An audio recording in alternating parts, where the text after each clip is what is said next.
Hello everyone, welcome to my YouTube channel S J classes. आज के class में देखेंगे स्टैंडर्ड 9 का केमिस्ट्री। इसमें हम लोग आज चैप्टर 1 देखेंगे। इससे पहले मैंने चैप्टर 2, 3, 4 कंप्लीट कर दिया है। अगर आप लोग नहीं देखे हो तो वो भी देख सकते हो।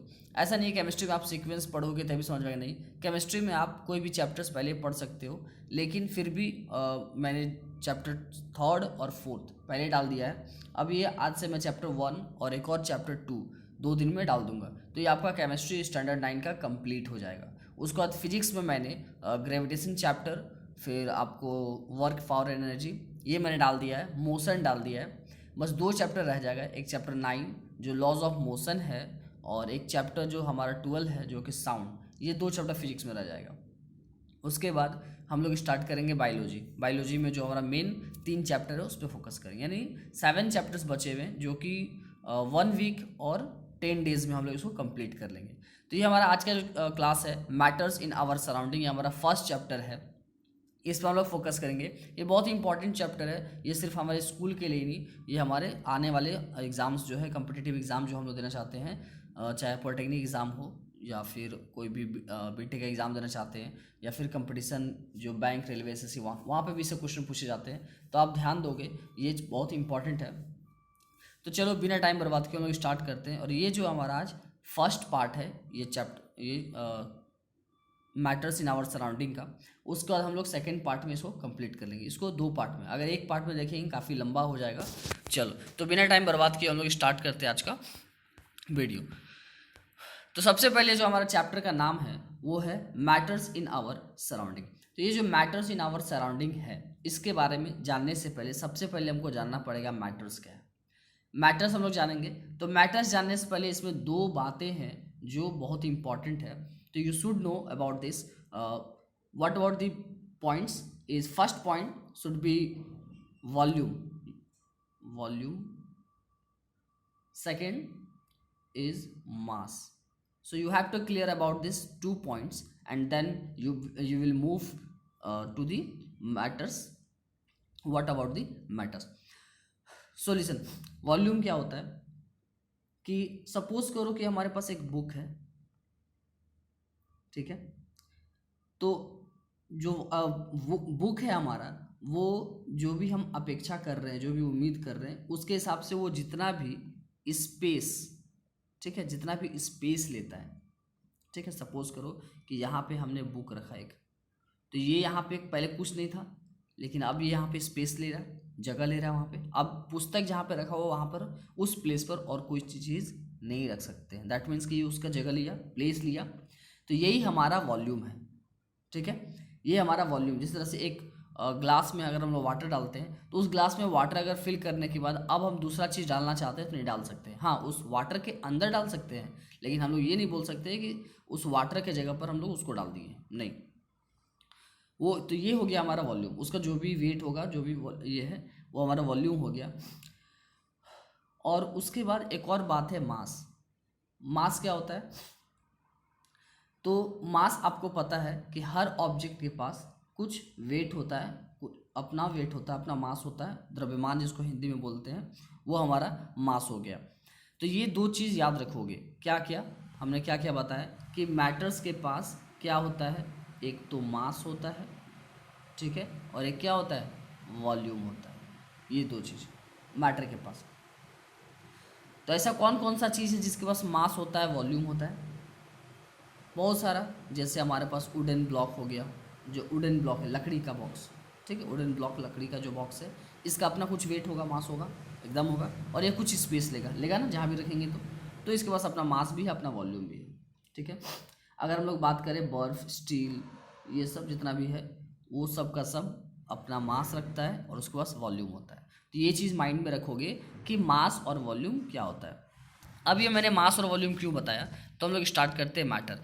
तो मैटर किसको बोलते हैं, ये चीज़ ध्यान से सुनोगे। तो अगर इंग्लिश में बात करें, anything that has mass and occupies space is called matter. यानी वो सारा चीज़, वो वस्तु, वो सारे वस्तु, वो सारी चीज़ें जो सबसे पहला कुछ स्थान घेरे, कुछ प्लेस पे, यानी स्पेस ले, ठीक है। It occupies space and should be there on mass, उनका अपना मास होना चाहिए और वो स्पेस ले। तो ये दोनों अगर प्रॉपर्टी फुलफिल करता है कोई भी मटेरियल, सॉरी कोई भी ऑब्जेक्ट, तो उसको हम लोग मैटर बोलेंगे। आया बात समझ में? So you have to remember about this. What is matter? Matter is that object और anything which has mass and occupies space. ये आप डिफाइन लिख सकते हो, डिफिनेशन में आप ये लिख सकते हो। और सबसे बड़ा बात, आपको किसी भी चैप्टर्स का अगर नोट्स चाहिए तो ये मेरा नंबर है, आप इस नंबर व्हाट्सअप कर सकते हो, मैं आपको ये प्रोवाइड कर दूंगा। ये मेरा व्हाट्सअप नंबर है, आप इस व्हाट्सअप पे मैसेज करोगे। अगर आपको कोई भी चैप्टर का नोट्स चाहिए, आप मुझे मैसेज करोगे कि सर मुझे I want notes. Okay listen, तो मैटर क्लियर हुआ। मैटर क्या होता है? वैसा कोई भी वस्तु जो स्थान घेरता है, कुछ जगह लेता है और उसका अपना मास होता है, ठीक है, या वॉल्यूम होता है, उसको हम लोग बोलते हैं मैटर। ये क्लियर हो गया? अब समझोगे, ये तो हमारा मैटर हो गया। अगला है, यहाँ पे देखो कुछ मैंने मैटर्स का एग्जाम्पल दिया है, यहाँ पे देखोगे ध्यान से। तो ये जो हमारा बैलून है, अगर हम लोग बैलून को कहीं पे रखेंगे तो वो स्पेस लेगा, कुछ स्पेस लेगा और अपना थोड़ा बड़ा छोटा मोटा इसका वेट होगा, मास होगा, होगा ना। फिर आइसक्रीम हो गया, मिल्क शेक हो गया, स्नो हो गया, फिर जो स्कूल बस है, ये सब के सब कुछ स्पेस लेते हैं और इनका अपना कुछ मास होता है। बाइक हो गया या साइकिल बोल सकते हैं, बाईसाइकिल बोल सकते हैं, बबल्स हो गए, ग्लू हो गए, तो ये सब के सब एग्जाम्पल्स हो गए किसके? हमारा मैटर का। चलो अब हम लोग चलते हैं नेक्स्ट टॉपिक में, जो है इसका प्रॉपर्टी। ये सबसे इम्पॉर्टेंट है और आज के क्लास में हम लोग इसका जो भी प्रॉपर्टीज़ है, फिजिकल प्रॉपर्टीज़, किसका किसका, सॉलिड, लिक्विड और गैस, इन तीनों का प्रॉपर्टी को कंप्लीट करेंगे। और बाकी का जो 2 बच जाएगा, आज तक आपने पढ़ा था कि किसी भी मैटर पे 3 स्टेट आपने पढ़ा था, सॉलिड, लिक्विड, गैस। लेकिन इस वीडियो में या आने वाले वीडियो में लोग जानेंगे कि मैटर के पास 5 स्टेट होता है, वो पाँचों स्टेट के बारे में लोग जानेंगे। तो आज हम लोग ये 3 स्टेट कंप्लीट करेंगे और नेक्स्ट वीडियो में जो इसका नेक्स्ट पार्ट है, वहाँ पे इसका बचा हुआ 2 पार्ट को जो भी 2 स्टेट है उसको कंप्लीट करेंगे। अब यहाँ समझोगे कि इस पहले पार्ट में जितना भी थ्योरी हम लोग उसको पढ़ेंगे और सेकेंड पार्ट में जो भी क्वेश्चन आंसर्स हैं उसको हम लोग कंप्लीट करेंगे। क्वेश्चन आंसर्स मैं डिस्कस कर दूंगा। उसके बाद अगर आपको रिटन फॉर्म में चाहिए, पीडीएफ फॉर्म में चाहिए उसका आंसर लिखा हुआ, तो आप मुझे व्हाट्सएप में मैसेज करोगे। चलो, और ये जो भी नोट्स है वो पेएबल है, कुछ अमाउंट आपको खर्च करने पड़ेंगे। चलो, तो अब हम लोग पढ़ेंगे कि जो भी फिजिकल प्रॉपर्टीज़ हैं, किनके, मैटर के, ठीक है। मैटर का सबसे पहले हम जानेंगे फिजिकल प्रॉपर्टी, कि फिजिकल प्रॉपर्टी क्या क्या है मैटर। तो सबसे पहला है matters are made up of particles. Matters are made up of particles, जितने भी मैटर्स हैं वो पार्टिकल्स के बने होते हैं, ठीक है, कण के बने होते हैं। जो भी हिंदी मीडियम के बच्चे हैं वो इसको देख के समझ सकते हैं, लेकिन घबराइए नहीं, मैं इसको एक हिंदी मीडियम में भी लाऊंगा। ये हमारे इंग्लिश मीडियम में सारा चीज़ इंग्लिश लिखा हुआ, बाइलिंगुअल है, अभी इंग्लिश लिखा हुआ और मैं हिंदी में आपको समझा रहा हूँ। बट जो मैं लैंग्वेज यूज़ कर रहा हूँ, जो भी वर्ड, जैसे मैटर, ये मैटर इंग्लिश वर्ड है, हिंदी वर्ड नहीं है, तो इसीलिए मैं इसको यहाँ पे इंग्लिश मीडियम ही बोलूँगा। उसके बाद जो नेक्स्ट इसी का पार्ट मैं दूंगा एक और, ये कंप्लीट होने के बाद, चैप्टर 1 कंप्लीट होने के बाद एक चैप्टर 1 में हिंदी वर्जन में लाऊंगा, जो हिंदी मीडियम के बच्चे हैं उनके लिए भी मैं लाऊंगा। तो पहले समझ में matters are made up of particles. अब इसका मतलब क्या है कि matters are made up of particles, यानी जितने भी मैटर हैं वो सब के सब किसके बने हुए हैं, पार्टिकल्स के बने हुए हैं। तो जो हमारे प्राचीन काल में जितने भी पहले के दार्शनिक लोग थे, उनका ये मानना था कि जो भी मैटर्स हैं, जैसे सपोज करो कि जो हमारा वुडन ब्लॉक हो गया, ठीक है, जो लकड़ी का टुकड़ा है, लकड़ी का गुटका है, वो क्या डायरेक्ट ही ऐसा बन गया? नहीं, जो छोटे छोटे पार्टिकल्स हैं वो सब मिल करके ये पार्टिकल्स बना हुआ है। और ये इसके पार्टिकल्स इस तरह से अरेंज हैं, इस तरह से कि हमको ये गुटका, लकड़ी का गुटका इस तरह का शेप दिखता है बार बार। ये देखो, बार बार अगर हम लोग पार्टिकल्स ऐसे ऐसे कर दे तो ये एक लकड़ी का गुटका बन जाएगा। आया बात समझ में? तो सबसे पहला बात, प्रॉपर्टी याद रखना, फिजिकल प्रॉपर्टी, कि matters are made up of particles. Second property is particles of the matter are very tiny. जो पार्टिकल्स है मैटर के जो पार्टिकल्स है वो काफ़ी ज़्यादा छोटे होते हैं, वेरी टाइनी, बहुत ही छोटे होते हैं। ठीक है, मैंने अभी जस्ट दिखाया, ये मैटर के जो है पार्टिकल्स है, ये बहुत ही छोटे होते हैं। ये तो अभी मैं दिखाने के लिए ऐसा दिख रहा हूँ, लेकिन इनके पार्टिकल्स हमें दिखाई नहीं देते हैं। ठीक है, इसके लिए हमको माइक्रोस्कोप का यूज़ करना पड़ता है। उसके बाद third point, particles of matters are continuously movable. जो हमारा मैटर है उसके जितने भी पार्टिकल्स हैं वो कंटिन्यूअसली मूव करते रहते हैं, वो कभी भी एक जगह जो बोल सकते हैं बैठे नहीं रहते हैं, या फिर वो स्टॉप नहीं रहते, वो मूवेबल होते हैं, कंटिन्यूअसली मूव करते रहते हैं। तो ये जो हमारे पास पॉइंट्स हैं, अगर इसको एग्जाम्पल से हम लोग समझना सकें तो कैसे समझेंगे कि matters are made up of the particles. Matter जो है पार्टिकल्स का बना होता है। कैसे? तो हम लोग क्या करेंगे कि एक लिक्विड लेंगे, ठीक है, हमारे पास बीकर है, ये बीकर है, ये बीकर में वाटर डाल देंगे, लिक्विड डाल देंगे। उसके बाद इसके ऊपर से 1 स्पून यानी 1 चम्मच जो है चीनी डाल देंगे, शुगर डाल देंगे। ठीक है, और उसके बाद चम्मच से हम लोग क्या करेंगे, इसको अच्छे से मिला देंगे।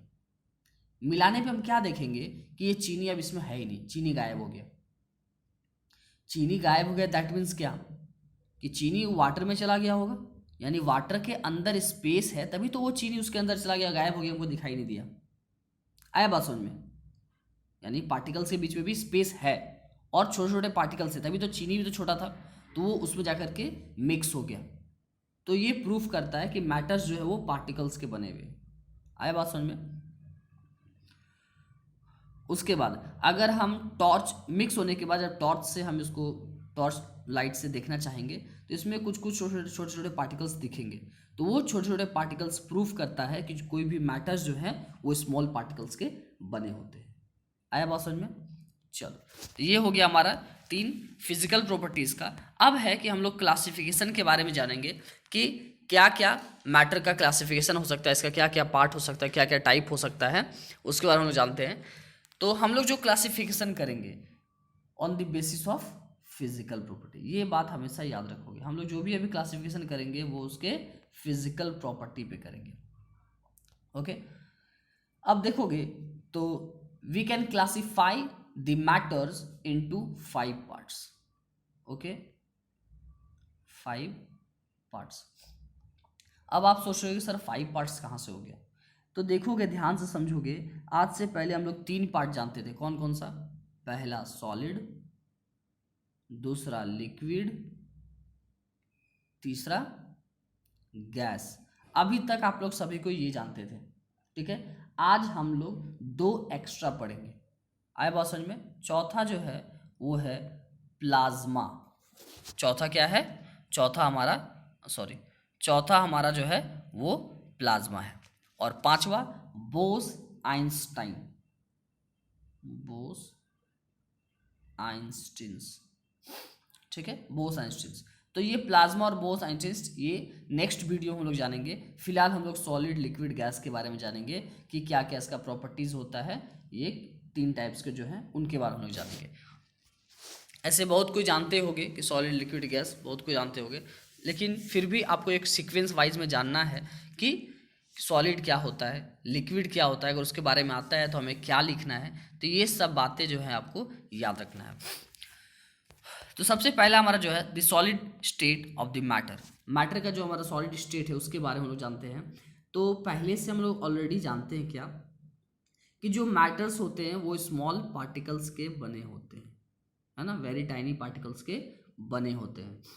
और ये पार्टिकल्स, ये जो मान लो ये सॉलिड है, मान लो अगर आइस क्यूब का ही बात करें, ये हमारा आइस क्यूब है, बर्फ का एक टुकड़ा है। ठीक है, अब बर्फ का टुकड़ा है तो आपको कहीं दिखता है क्या कि उसके बीच में कहीं खाली जगह है, वहाँ पे पार्टिकल्स नहीं है? ऐसा कुछ है क्या?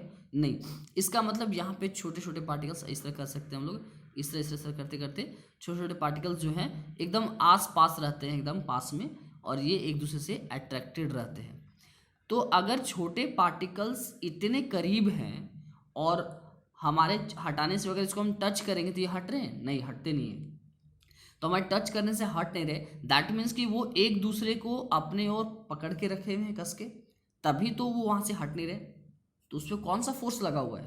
कभी भी क्वेश्चन आता है कि which type of forces is applying between the particles of any matter, किसी भी मैटर के पार्टिकल्स के बीच में किस टाइप का फोर्स है, उस फोर्स का नाम क्या है, कौन सा फोर्स है। तो याद रखोगे उस फोर्स को हम लोग बोलते हैं inter molecular force of attraction.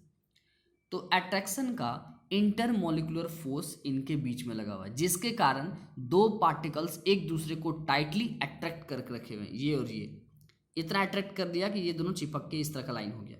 उस तरह से फिर दो पार्टिकल्स एक दूसरे अटैक करके इस तरह का लाइन हो जाएगा। इस तरह करते करते पूरा एक ये बॉक्स बन जाएगा।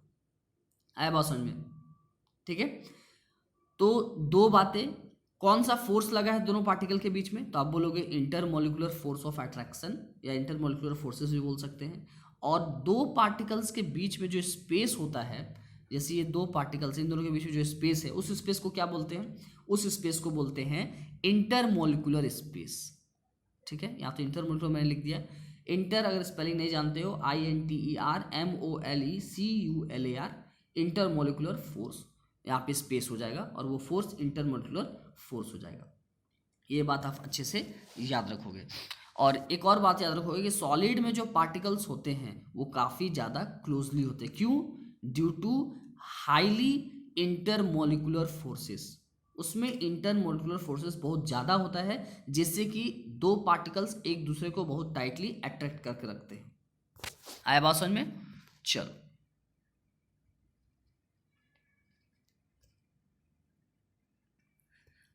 अब देखोगे ये हमारा जो है सॉलिड का पार्टिकल्स जो है आपस में, देखो यहाँ पे पार्टिकल्स मैंने दिखाने के लिए दिया है कि ये छोटे छोटे पार्टिकल्स हैं, ये और ये, ठीक है, एक दूसरे को टाइटली अट्रैक्ट करके रखे हुए हैं, अट्रैक्ट करके। ऐसा नहीं कि ये बॉल यहाँ से साइड हट जाएगा हमारे हटाने से, नहीं हटेगा। हाँ, भले ज़्यादा फोर्स लगाएंगे, हम लोग एक्स यूज़ कर सकते हैं या फिर हम लोग हैमर यूज़ करते हैं, तो वो सबसे अलग से एक्सटर्नल फोर्स लगाने से वो अलग हो जाएंगे, वो अलग बात है। लेकिन विदाउट एनी फोर्सेस, बिना किसी फोर्स के हम लोग किसी भी सॉलिड के पार्टिकल्स में कोई भी चेंजेस नहीं ला सकते हैं। ठीक है, तो सॉलिड के जो पार्टिकल्स हैं वो काफ़ी क्लोजली पैक्ड होते हैं, काफ़ी ज़्यादा एक दूसरे के सामने होते हैं, और comparison to liquid and gas. ठीक है, तो ये हमारे सॉलिड, आप इसको डायग्राम देख के समझ सकते हो कि उसके पार्टिकल्स किस तरह से आपस में बंधे हुए हैं। तो ये दोनों पार्टिकल्स एक दूसरे से अट्रैक्ट है, तो दैट मीन्स अट्रैक्ट है, तो इन दोनों के बीच में कौन सा फोर्स है, मैंने पहले बताया कि इंटर मॉलिक्यूलर फोर्सेस। ठीक है, और इन दोनों के बीच में जो हल्का सा गैप जैसा लगता है कि हाँ हल्का सा गैप होगा, तो उस गैप को क्या बोलते हैं, तो उस गैप को हम लोग बोलते हैं इंटरमोलिकुलर स्पेस। ये बात याद रखोगे। चलो, अब हम लोग प्रॉपर्टीज की तरफ जाते हैं कि सॉलिड का प्रॉपर्टी क्या क्या होता है। तो देखोगे यहाँ पे प्रॉपर्टीज में हम लोग सॉलिड, लिक्विड, गैस तीनों के सेम प्रॉपर्टीज के बारे में बात करेंगे। जो मेन टॉपिक होते हैं फिजिकल प्रॉपर्टीज होते हैं, उसके बारे में हम लोग बात करेंगे। तो फिजिकल प्रॉपर्टी का मतलब क्या होता है, सबसे पहले ये आपको समझना है कि फिजिकल जो प्रॉपर्टीज होते हैं वो एक तो या तो फिजिकली टच होने चाहिए, हम उसको टच कर सकते हैं, या फिर फिजिकल का मतलब क्या होता है कि उनके जो स्टेजेस हैं उनको हम रिवर्स वापस ला सकते हैं। ये बात याद रखोगे। तो जो हमारा प्रॉपर्टीज़ है, सबसे पहला प्रॉपर्टी शेप एंड वॉल्यूम, कि जो सॉलिड होते हैं उसके शेप और वॉल्यूम के बारे में। ठीक है, दूसरा है डेंसिटी, तीसरा है melting point and boiling point, चौथा है अरेंजमेंट एंड पार्टिकल्स, उसके बाद पांचवा हमारे पास कंप्रेसिबिलिटी है, फिर फ्लो है, एक्सपेंशन, कॉन्ट्रैक्शन है। तो ये सब चीज़ हम लोग जानेंगे आज के क्लास में। तो देखोगे, स्टार्ट करते हैं शेप एंड वॉल्यूम के बारे में। तो जो शेप और वॉल्यूम होता है ये सबसे इंपॉर्टेंट बात है। कोई भी बेसिक अभी तक आप क्लास 8 तक जो चीज़ भी पढ़ते आए हो सॉलिड, लिक्विड, गैस में, ये बात आप जरूर बोलते हो। क्या बोलते हो कि solid has fixed shape and volume. ये बात आप बोलते हो कि प्रॉपर्टी सॉलिड का क्या है कि सॉलिड के पास जो शेप होते हैं और वॉल्यूम होते हैं वो हमेशा फिक्स होते हैं। दैट मीन्स कि मान लो ये अगर वुडन ब्लॉक है, ये एक सॉलिड है, अब इसमें क्या कोई भी चेंजेस लाया जा सकता है बिना किसी फोर्स का। फोर्स लगा के तो मैं कुछ भी कर सकता हूँ, ठीक है, लेकिन फोर्स नहीं, एक्सटर्नल फोर्स नहीं, वो खुद से क्या अलग होगा, नहीं। दैट मीन्स अब शेप का बात करते हैं तो ये फिक्स हो गया, शेप में चेंजेस नहीं ला सकते हैं। लकड़ी जो है उसका शेप अपने आप चेंज तो होगा नहीं, ठीक है। उसके बाद वॉल्यूम, वो उसका अपना वेट कुछ होगा, मास होगा ना, वॉल्यूम, तो उसका वॉल्यूम है। क्या अगर मान लो एक वुडन ब्लॉक है, उसका वेट मास दिखा रहा है 60 kg, तो क्या वो अपने आप चेंज हो जाएगा, नहीं, जब तक एक्सटर्नल उस पर कोई फोर्स नहीं लगता है तब तक उसमें कोई भी चेंजेस नहीं। मान लो बार बार काफ़ी लंबे समय तक रहने के कारण उसमें जितने भी स्मॉल जर्म्स है उसको वो खा रहे हैं धीरे धीरे, तो वेट हल्का हो जाता है, वो अलग बात है। लेकिन जनरली अगर कोई एक वुडन ब्लॉक है हमारे पास, वो अगर 10 kg का है और नीचे रखा हुआ है, तो क्या वो 10 kg से 5 kg हो जाएगा थोड़ी देर में? नहीं, नहीं होगा। यानी उसका जो वॉल्यूम है वो भी फिक्स्ड होगा। तो ऐसे समझोगे, ठीक है, फिगर में। तो उसका शेप और वॉल्यूम हमेशा फिक्स्ड होता है, इसको याद रखोगे। दूसरा है डेंसिटी। अच्छा, अगर हम लोग शेप के बारे में एक और चीज़ एग्जांपल अगर लें तो हम लोग रबर का बहुत अच्छा एग्जांपल ले सकते हैं। रबर, ये जो रबर है, ये जो रबर होता है ऐसा गोल, इसको आप जब स्ट्रेच करोगे, इस तरह खींचोगे, तो ये पूरा लंबा हो जाएगा ना। तो उसका शेप पहले तो ऐसा ऐसा शेप का था, लेकिन जब हम खींच रहे हैं तो ये ऐसा शेप का इतना लंबा हो गया। शेप में चेंजेस आया ना। लेकिन जब इस फोर्स को छोड़ेंगे तो वापस ऐसा शेप में आ जाता है। दैट मीन्स कि जब फोर्स लगा रहे हैं तो उसके जो शेप उसमें चेंजेस आ रहा है, लेकिन जब छोड़ने पे एक्चुअल शेप में आ जा रहा है। दैट मीन्स कि इसका शेप चेंज नहीं हो रहा विदाउट एनी फोर्सेस। तो हमेशा हमको वही चीज़, फिजिक्स में जो लॉज होते हैं वो हमेशा वहाँ पे लागू होते हैं जहाँ पे कोई भी एक्सटर्नल फोर्स ना हो, किसी टाइप का फोर्सेस नहीं होना चाहिए, तभी वो लॉज एक्सेप्टेबल होते हैं। तो अब देखोगे तो ये क्लियर हो गया कि शेप एंड वॉल्यूम फिक्स होता है किसका? सॉलिड का। दूसरा बात है हमारे पास डेंसिटी। तो डेंसिटी आपको पता होना चाहिए, डेंसिटी क्या होता है? Mass by volume. ये बात आपको अच्छे से पता होनी चाहिए, density equal to mass by volume. तो जो डेंसिटी होते हैं, जो सॉलिड है हमारे पास, सॉलिड का डेंसिटी हमेशा हाई होता है, ये बात याद रखोगे, ठीक है। Solid has high density value, density value इसका हाई होता है। तो किसी भी मैटर के जो यूनिट वॉल्यूम में जो भी उसका मास होता है उसको हम लोग डेंसिटी बोलते हैं। कैसे हम लोग डिफाइन करेंगे? तो density equal to mass by volume होता है। तो एक यूनिट वॉल्यूम में जो भी मास होगा उसको हम लोग डेंसिटी बोलेंगे। So density is to be defined as the mass of the volume in the mass of the object in 1 unit value और वॉल्यूम, ठीक है। तो एक यूनिट वॉल्यूम में जो भी मास होगा किसी भी ऑब्जेक्ट का उसको हम लोग डेंसिटी बोलेंगे। आए बात समझ में? उसके बाद नेक्स्ट है हमारे पास मेल्टिंग एंड बॉइलिंग पॉइंट। तो जो मेल्टिंग और बॉइलिंग, अच्छा एक और बात मैं बताता हूँ डेंसिटी में याद रखोगे कि जो भी वॉल्यूम होते हैं ना, वो जो भी वॉल्यूम होते हैं उसको हम लोग या तो मीटर क्यूब में, ठीक है, या फिर लीटर में मेज़र करते हैं। याद रखोगे हमेशा कि विदिन 1 लीटर, 1 लीटर में कितना होता है? 1000 मिलीलीटर होते हैं, ठीक है, या फिर 1000 सेंटीमीटर क्यूब होते हैं। ये बात याद रखोगे हमेशा, ठीक है। अब समझोगे मेल्टिंग एंड बॉइलिंग पॉइंट। तो मेल्टिंग एंड बॉइलिंग पॉइंट क्या होता है कि जितने भी सॉलिड हैं, all solid has the high value of melting and boiling point. यानी कोई, अब सब बोलोगे सर मेल्टिंग और बॉइलिंग पॉइंट समझ नहीं आ रहा, तो यहाँ समझोगे। ऐसे तो मैं आगे बताऊंगा लेकिन फिर भी समझोगे कि मेल्टिंग का मतलब क्या होता है। मेल्ट मतलब पिघलना, जो पिघलता है, जैसे आइस क्यूब को अगर हम फ्रिज से बाहर निकल कर रख दें तो थोड़ी देर में पिघल जाएगा, मेल्ट कर गया।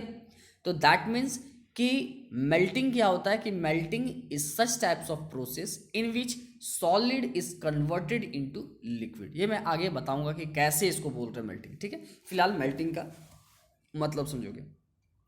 तो मेल्टिंग ऐसा प्रोसेस है जिसमें क्या होता है, कोई भी सॉलिड जो है वो मेल्ट कर जाता है, पिघल जाता है। और बॉइलिंग, कोई भी मटेरियल को हम लोग बॉयल करते हैं, किसी भी मैटर को बॉयल करते हैं, तो वो उसका बॉइलिंग पॉइंट होता है कि कितना हीट पर वो बॉयल हो रहा है। कोई 260 डिग्री 50 डिग्री सेल्सियस में बॉयल करने लगता है, कोई 60 डिग्री में बॉयल करने लगता है, कोई 100 डिग्रीज में बॉयल करता है। तो सब अलग अलग पार्ट जो मैटर्स हैं, अलग अलग ऑब्जेक्ट है, उन सबका अलग अलग बॉइलिंग पॉइंट होता है। यानी वैसा टेम्परेचर जिस पर कोई भी ऑब्जेक्ट बॉयल करने लगे उसको उसका बॉइलिंग पॉइंट कहते हैं। आया बात समझ में?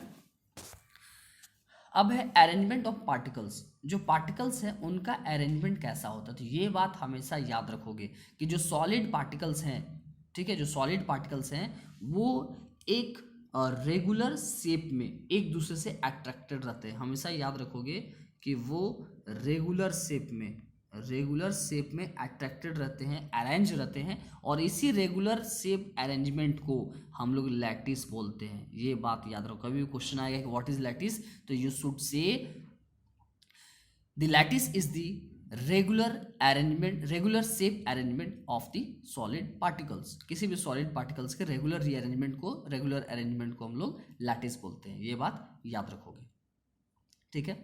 उसके बाद नेक्स्ट टॉपिक है हमारे पास कंप्रेसिबिलिटी। ये सब ध्यान से समझो, क्योंकि एनसीईआरटी बुक में इतने सारे टॉपिक नहीं दिए हुए हैं, ये मैं अलग से बता रहा हूँ, तो ये सारा टॉपिक आपको याद रखना है, ये आपको हमेशा काम आएगा। कंप्रेसिबिलिटी, अब ये कंप्रेसिबिलिटी क्या होता है, तो कंप्रेसिबिलिटी कौन सा वर्ड से बना है, कंप्रेस का मतलब तो समझते होगे, ठीक है। तो जितने भी सॉलिड पार्टिकल्स हैं वो इनकम्प्रेसिबल होते हैं, ये बात याद रखोगे, इनकम्प्रेसिबल। अब ये इनकम्प्रेसिबल या कंप्रेसिबल क्या होता है समझो। आप सॉफ्ट स्पॉन्ज तो सुने होगे, स्पॉन्ज कपड़ा जो स्पॉन्ज सॉफ्ट होता है, ठीक है, ये इस तरह के स्पॉन्ज मान लो, ये स्पॉन्ज है, तो इसका 2 लेयर मान लो हम लोग बना लेते हैं। अच्छा रुको, मैं डायग्राम ठीक से बनाता हूँ।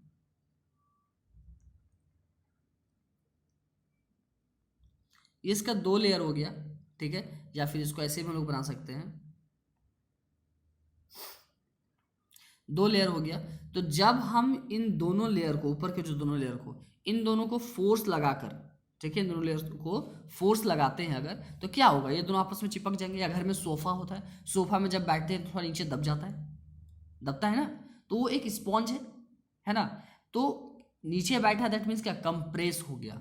ऐसे हमारे घर में ये इस टाइप का यहाँ पे ऐसे रहता है, और ऊपर में इस तरह, और नीचे पैर रहता है, ये सोफा, ठीक है। तो जब हम इस पर बैठते हैं तो ये क्या होता है, नीचे दब जाता है, दबता है, दैट मीन्स क्या, कि वो कंप्रेस हो गया, नीचे दब गया, हमारे वेट के कारण वो नीचे दब गया, कंप्रेस हो गया। तो ये सॉलिड जो होते हैं वो इनकम्प्रेसिबल होते हैं, यानी उस पर अगर हम बैठेंगे या कोई फोर्स लगाएंगे तो वो कंप्रेस नहीं होगा, उसके शेप में कोई भी चेंजेस नहीं आएगा। अब बताओ, घर में जो लकड़ी का सामान होगा, वुडन ब्लॉक होगा या कोई भी स्टील होगा, उस पर हम बैठेंगे तो क्या उसमें कोई चेंजेस आएगा, नहीं, ठीक है। तो जितने भी सॉलिड पार्टिकल्स होते हैं, सॉलिड पार्टिकल्स नहीं, सॉलिड मटेरियल्स में कंप्रेसिबिलिटी नहीं होता है, वो इनकम्प्रेसिबल होते हैं, ठीक है। अब बात कर सकते हो पावरोटी, जो हम लोग ब्रेड खाते हैं तो उसका बात अलग है। ब्रेड एक एक्सेप्शनल एग्जांपल है, जो एक सॉलिड होते हुए भी वो एक स्पॉन्जी है, यानी कंप्रेसिबल है, बस ये एक एक्सेप्शन है। बाकी सब जितने भी हैं सारे जो सॉलिड हैं उन कभी भी कंप्रेसिबल नहीं होते, वो इनकम्प्रेसिबल होते हैं, ये बात याद रखोगे। उसके बाद अब है कि फ्लो, एक्सपेंशन और कॉन्ट्रैक्शन, ये क्या होता है। तो फ्लो जो होता है, ये आपको पता है कि मेटल्स का या मटेरियल का वो प्रॉपर्टी जिसके कारण कोई भी ऑब्जेक्ट फ्लो कर पाता है। जैसे अगर हम लोग वाटर का बात करें, वाटर फ्लो करता है, लेकिन वाटर क्या एक सॉलिड है, नहीं, सॉलिड नहीं है, हम लोग सॉलिड के बारे में पढ़ रहे हैं, तो याद रखोगे सॉलिड का भी फ्लो नहीं करेगा। अगर एक जगह मान लो हम लोग बर्फ को रख दिए, तो क्या वो बर्फ तैरते रहेगा या घूमते रहेगा एक जगह से दूसरी जगह, नहीं, वो एक बार जहाँ रख दिए वो वहीं रहेगा, वो फ्लो नहीं। अगर घर में मेज, कुर्सी है, टेबल है, क्या वो अपनी जगह से दूसरी जगह वो मूव करते रहेगा अपने आप, नहीं, अपने आप कोई भी मूव नहीं करेगा, उसमें कोई भी फ्लो नहीं होता है, ठीक है। उसके बाद अगला है एक्सपेंशन और कॉन्ट्रैक्शन का मतलब समझोगे, ठीक है। एक्सटेंशन और कॉन्ट्रैक्शन, एक्सपेंशन मतलब होता है फैलना। मान लो ऐसा स्प्रिंग तो आप लोग सब कुछ देखे होंगे, साइकिल में चाहे और भी जगह, ये स्प्रिंग देखे होंगे, तो जब इसको बाहर की तरफ फोर्स लगाएंगे दोनों तरफ से, तो क्या होगा, ये फैल जाएगा, ऐसा हो जाएगा, होगा। तो ये क्यों आया, एक्सपेंड किए हम लोग, फोर्स लगाए बाहर की तरफ और इसको एक्सपेंड किए, यानी फैलना, एक्सपेंशन मतलब फैलना, ठीक है। कॉन्ट्रैक्शन, जब इसी पर वापस इधर फोर्स लगाएंगे, इधर और इधर से इधर, इसमें तो दोनों तरफ से, इधर से भी फोर्स लग रहा है, इधर से भी फोर्स लग रहा है, तो क्या हो जाएगा, वापस ये इस शेप में आ जाएगा, आएगा ना। तो इसको हम लोग बोलते हैं कॉन्ट्रैक्शन, यानी एक्सपेंशन मतलब फैलना और कॉन्ट्रैक्शन मतलब सिकुड़ना इसको बोलते हैं। तो याद रखोगे कि जो सॉलिड होते हैं उनमें एक्सपेंशन और कॉन्ट्रैक्शन बहुत ही कम होता है, ऐसा नहीं होता है, होता है लेकिन बहुत कम होता है। तो एक्सपेंशन और कॉन्ट्रैक्शन जो होता है वो बहुत ही कम होता है किसमें, सॉलिड में, ये बात याद रखोगे। आगे देखोगे, अगला है जो हमारे पास वो है डिफ्यूज़न। तो जो सॉरी सब्लिमेशन, उसके बाद डिफ्यूज़न है सब्लिमेशन। अब ये सब्लिमेशन क्या है, सब्लिमेशन तो देखोगे सब्लिमेशन में सब्लिमाइन वर्ड आता है। सब्लिमाइन का मतलब क्या होता है कि किसी भी solid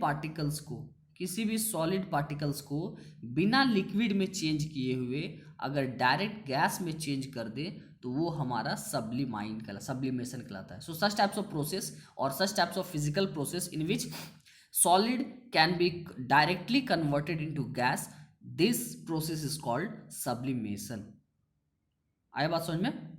and that object is also called sublimine object और material और matter।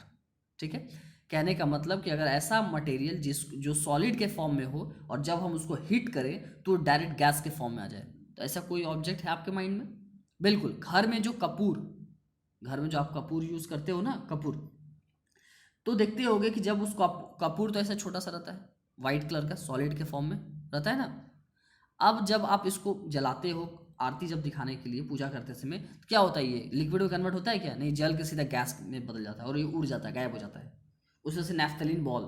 ठीक है, तो ये सब चीज़ जो है ये सब्लिमेशन प्रोसेस के अंदर आता है, तो ये बात याद रखोगे। उसका हमारा लास्ट टॉपिक आज का इसका है, इस टॉपिक का, वो है डिफ्यूज़न। डिफ्यूज़न का मतलब क्या होता है कि डिफ्यूज़न एक ऐसा प्रोसेस है जिसमें कोई भी मटेरियल्स के जो भी पार्टिकल्स होते हैं, ठीक है, जो भी पार्टिकल्स होते हैं वो दूसरे मटेरियल के पार्टिकल से अटैच हो जाते हैं, जाके उसमें मिल जाते हैं। आया बात समझ में? Diffusion is that process in which any particles of other object is diffuse to the other object. दूसरे ऑब्जेक्ट के साथ पहले ऑब्जेक्ट का पार्टिकल जाके डिफ्यूज हो जाता है, मिल जाता है, उसको डिफ्यूज़न बोलते हैं। तो सॉलिड में ऐसा बहुत ही कम होता है, ठीक है, या ना के बराबर होता है। ये नहीं समझो कि सॉलिड में नहीं होता है, ये कभी भी जाके दूसरे से, अगर हम बात करें वुडन ब्लॉक का और एक आयरन ब्लॉक का, आयरन का एक ऑब्जेक्ट है यानी लोहा का कोई ऑब्जेक्ट है और एक लकड़ी का ऑब्जेक्ट है, क्या लकड़ी जाके लोहा में मिल जाएगा उसका पार्टिकल्स?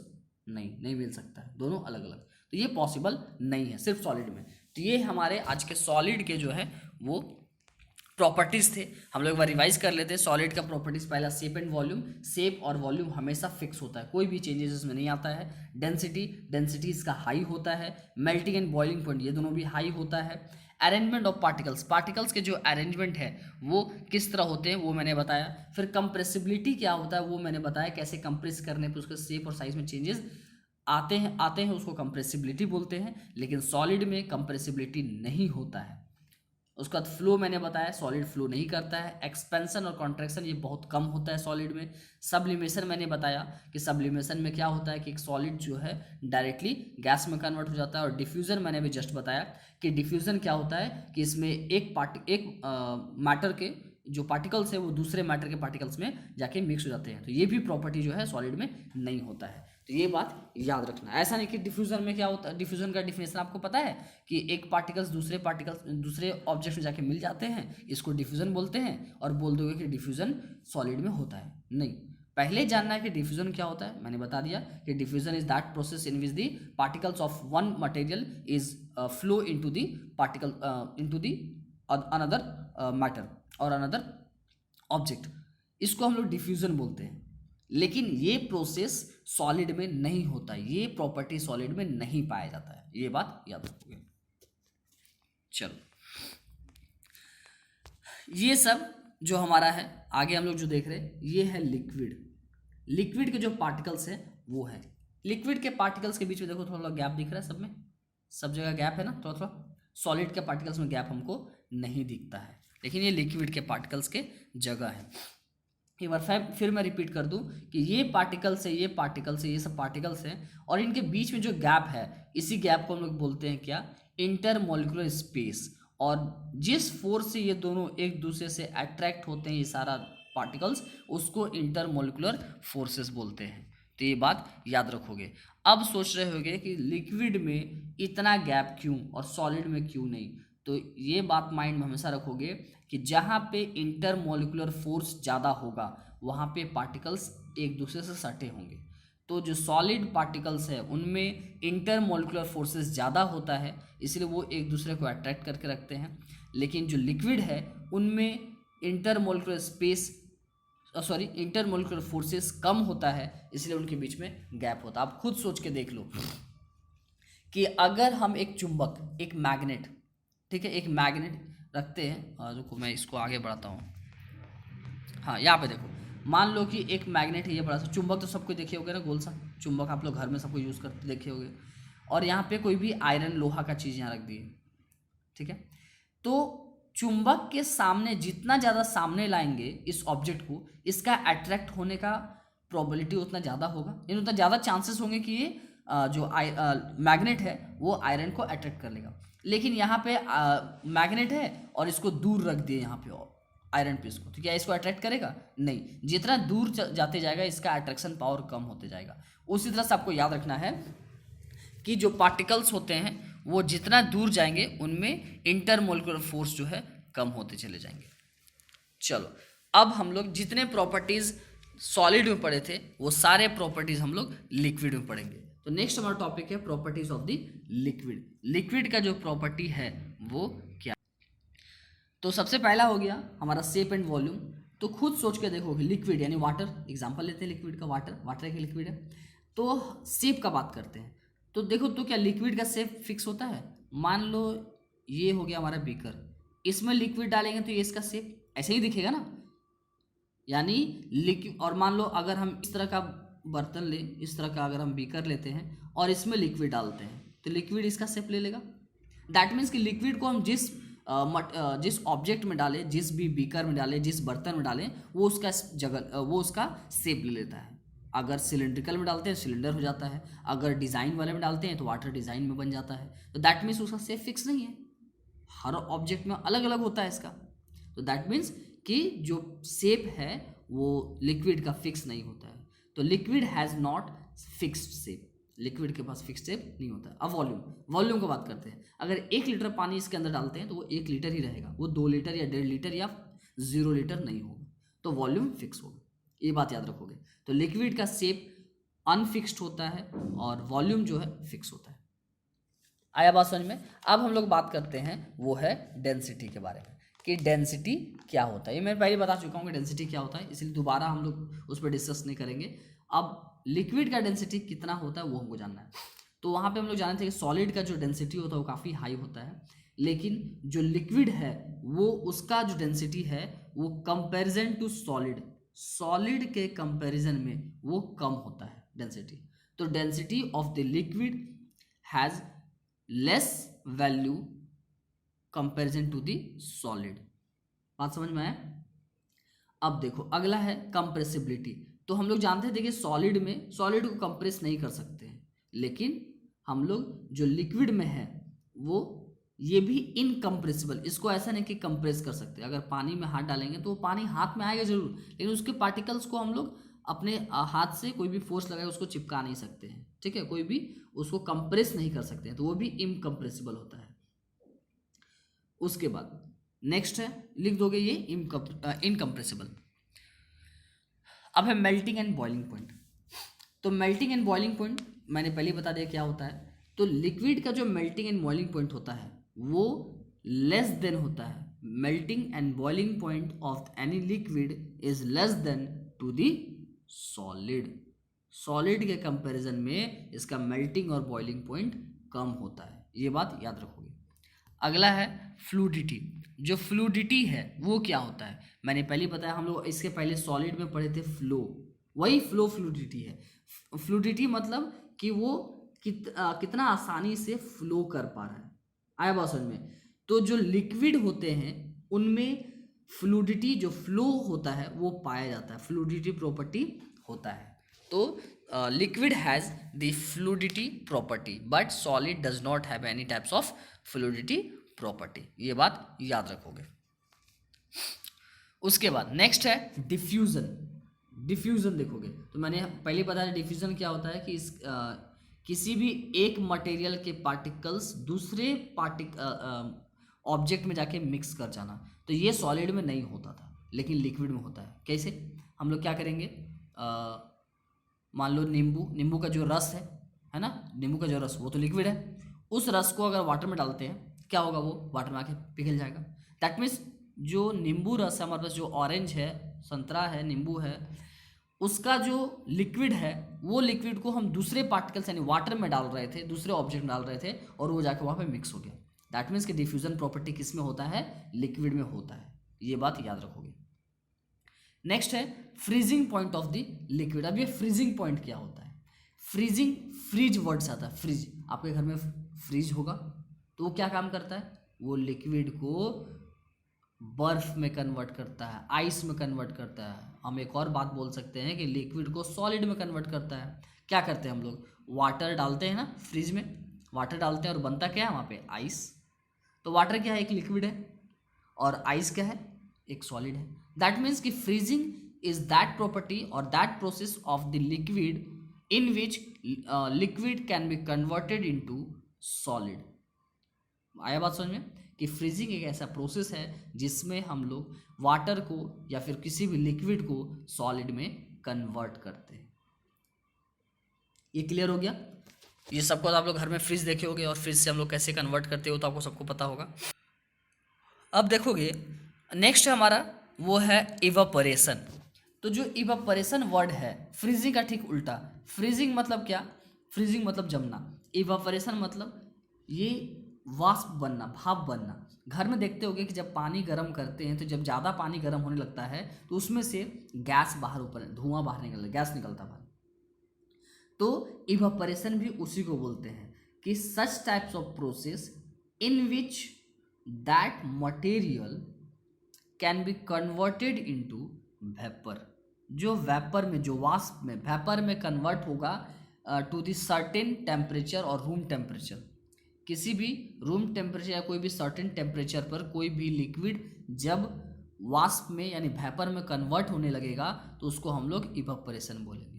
आया बात समझ में? Evaporation is that physical property in which water और liquid can be converted into water vapour. जब वाटर वाटर वेपर में कन्वर्ट होता है उसको हम लोग इवापोरेशन बोलते हैं।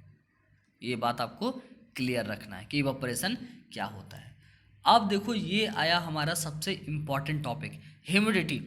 इससे 2-3 क्वेश्चन रहेगा आपको जो कॉन्सेप्चुअल क्वेश्चंस बोलते हैं, कॉन्सेप्ट वाला क्वेश्चन बोलते हैं। अगर ह्यूमिडिटी आपका क्लियर है तो बहुत सारे कॉन्सेप्चुअल जो क्वेश्चंस हैं वो क्लियर हो जाएंगे। तो इसलिए इसको थोड़ा हल्के में नहीं लोगे। ह्यूमिडिटी है बहुत छोटा सा टॉपिक, लेकिन इससे क्वेश्चन जो है वो थोड़ा सा घुमा के रहता है, वो चीज़ आपके माइंड में आना चाहिए। तो सबसे पहला कि व्हाट इज ह्यूमिडिटी, ह्यूमिडिटी क्या है? तो ह्यूमिडिटी कुछ नहीं, ये हमारा जो एयर, एक वर्ड में लिख रहा हूँ एयर। तो सपोज करो कि ये एयर है, सपोज करो ये एयर तो है नहीं, मैं मान के चलता हूँ कि ये एयर है, ठीक है। तो एयर में कुछ अमाउंट वाटर भी होता है, वाटर ड्रॉपलेट्स भी होते हैं, पानी भी होता है। एयर में वाटर का कुछ अमाउंट होता है। तो the amount of water presence in the air और air contains some amount of water, that is called humidity. Humidity उसी को बोलते हैं कि वाटर में, सॉरी, एयर में कितना अमाउंट वाटर है, ठीक है। अगर एयर में कुछ अमाउंट वाटर होता है तो उसको हम लोग ह्यूमिडिटी बोलते हैं। आया बात समझ में? हम लोग बोलते हैं ना गर्मी के समय में, अरे बहुत गर्म हवा चल रहा है, क्यों? क्योंकि उसमें वाटर का अमाउंट नहीं होता है, जिसके कारण हमको जो हमारा एयर है वो गर्म लगता है हमको। लेकिन वही अगर पानी, जब रेनिंग होता है, पानी बरसता है, सीजन होता है, तो उसमें क्या होता है कि उसमें हमको वही हवा ठंडा लगता है। क्यों? क्योंकि उस एयर में वाटर ड्रॉपलेट्स होते हैं जिसके कारण हमको ठंडा का महसूस होता है। लेकिन वही गर्मी के समय में, समर सीजन में क्या होता है कि वही वाटर ड्रॉपलेट्स हीट के कारण वो ख़त्म हो जाते हैं, जिसके कारण हमको क्या लगता है, वो काफ़ी हीट लगता है। तो ये ह्यूमिडिटी अच्छा से याद रखो। Humidity is that property of any materials in which the amount of water presence in the air. Air में कितना अमाउंट ऑफ वाटर प्रेजेंस है वो आपको क्लियर होना चाहिए। जैसे अगर हम लोग एग्जांपल लेते हैं तो इसी ह्यूमिडिटी के कारण कि जब हमारे पास फ्लो होता है क्या, फ्लो होता है एयर। अब एयर दो टाइप का, कौन कौन सा? या तो हमारे पास ऐसा एयर होगा जिसमें वाटर नहीं होगा, यानी समर सीजन। समर सीजन में जो एयर ब्लो होता है, एयर जो फ्लो होता है, उसमें वाटर का अमाउंट नहीं होता है, जिसके कारण वो एयर हमको काफ़ी ज़्यादा हॉट लगता है। आया बात समझ में? लेकिन अगर यही हम विंटर सीजन का बात करें, ठंडा के समय में, वही एयर जब फ्लो होता है तो वो हमको काफ़ी कोल्ड लगता है, ठंडा लगता है। क्यों? क्योंकि उसमें वाटर का अमाउंट प्रेजेंट रहता है। तो जो भी ऑब्जेक्ट जिसमें वाटर का अमाउंट प्रेजेंट रहेगा, ठीक है, उसमें ह्यूमिडिटी होगा, और जिसमें वाटर का अमाउंट नहीं होगा उसमें ह्यूमिडिटी नहीं होगा। तो अब क्वेश्चन ये आता है कि जो समर सीजन है उसमें हमारा जो भीगा हुआ कपड़ा है, जो वेट क्लोथ्स है, ठीक है, वो जल्दी सूख जाता है comparison to winter season. Winter season के कंपैरिजन में समर सीजन में हमारा कपड़ा जल्दी सूख जाता है। क्यों? क्योंकि समर सीजन में जो हमारा एयर ब्लो होता है, जो हमारा हवा ब्लो होता है, उसमें वाटर का अमाउंट नहीं होता है, वो गर्म होता है, हीट होता है, हीट एयर रहता है, ठीक है। वो एयर जब हमारे जो क्लोथ से भीगा हुआ कपड़ा जो है उसके कांटेक्ट में आता है, तो उसमें जितने भी वाटर ड्रॉपलेट्स होते हैं उस कपड़ा में से वो अपने में एब्जॉर्ब कर लेता है। लेकिन जब विंटर सीजन होता है और जब भीगा हुआ कपड़ा हम डालते हैं तो क्या होता है कि उस एयर में पहले से वाटर का ड्रॉपलेट्स रहता है ठंडा के समय में, विंटर सीजन में, तो वो ज़्यादा अमाउंट ऑफ वाटर को एब्जॉर्ब नहीं कर पाता है एयर, जिससे कि कपड़ा सूखने में टाइम लग जाता है। आया बात समझ में? तो यही इवेपोरेशन कॉजेज कूलिंग है। तो ये बात याद रखोगे कि कभी भी अगर हमको ठंडा लगता है तो वो किसके कारण? इवेपोरेशन के कारण और ह्यूमिडिटी के कारण। ये बात याद रखोगे कि ह्यूमिडिटी के कारण ही हमारा जो क्लोथ्स है वो समर सीजन में जल्दी सूखता है, जल्दी ड्राई होता है, लेकिन यही विंटर सीजन में टाइम लगता है उसको ड्राई होने में। तो ये बात क्लियर रखोगे। नेक्स्ट हमारे पास है वो है कि इवेपोरेशन कॉजेज कूलिंग। तो एक बात याद रखोगे कि घर में सभी कोई पॉट खरीदते होगे गर्मी के समय में, गर्मी के समय में सभी कोई पॉट खरीदते होगे, खरीदते हो, घड़ा सुराही जिसको हम लोग बोलते हैं। तो कभी सोचे हो कि इसमें जो वाटर है वो ठंडा क्यों रहता है? बाकी सब तो हम लोग अपने घर में जो बर्तन है, बीकर है, उसमें रखते हैं तो पानी तो गर्म हो जाता है, लेकिन इसमें जो वाटर है वो ठंडा क्यों रहता है? तो एक चीज़, सबसे पहला बात कि इसमें स्मॉल पार्टिकल्स होते हैं जिसको छिद्र या रंध्र बोलते हैं। ये मिट्टी का बना होता है और इसमें कुछ स्मॉल पार्टिकल्स जो है, स्मॉल जो क्या बोलते हैं, होल्स होते हैं, छोटे छोटे छिद्र होते हैं, स्मॉल होल्स होते हैं। अब ये वर्क कैसे करता है तो समझोगे। इसमें जो है इवापोरेशन होता है, याद रखोगे, इवापोरेशन। इवापोरेशन प्रोसेस के कारण हमको यहाँ का पानी ठंडा लगता है। अब समझोगे, यहाँ इसी कॉन्सेप्ट पे दो क्वेश्चन जुड़ा हुआ है। पहला क्वेश्चन कि जो सुराही या जो भी घड़ा में हम पानी रखते हैं वो पानी ठंडा कैसे रहता है, और दूसरा वही क्वेश्चन कि जब हम गर्मी में खेलते हैं, पसीना हमारे बॉडीज में आ जाता है तो हवा बहता है तो हमको वही हवा ठंडा लगता है, लेकिन ऐसे अगर बाहर धूप में निकलते हैं तो वही हवा हमको गर्म लगता है। तो इन दोनों का कॉन्सेप्ट इसी पर है, तो ध्यान से समझोगे।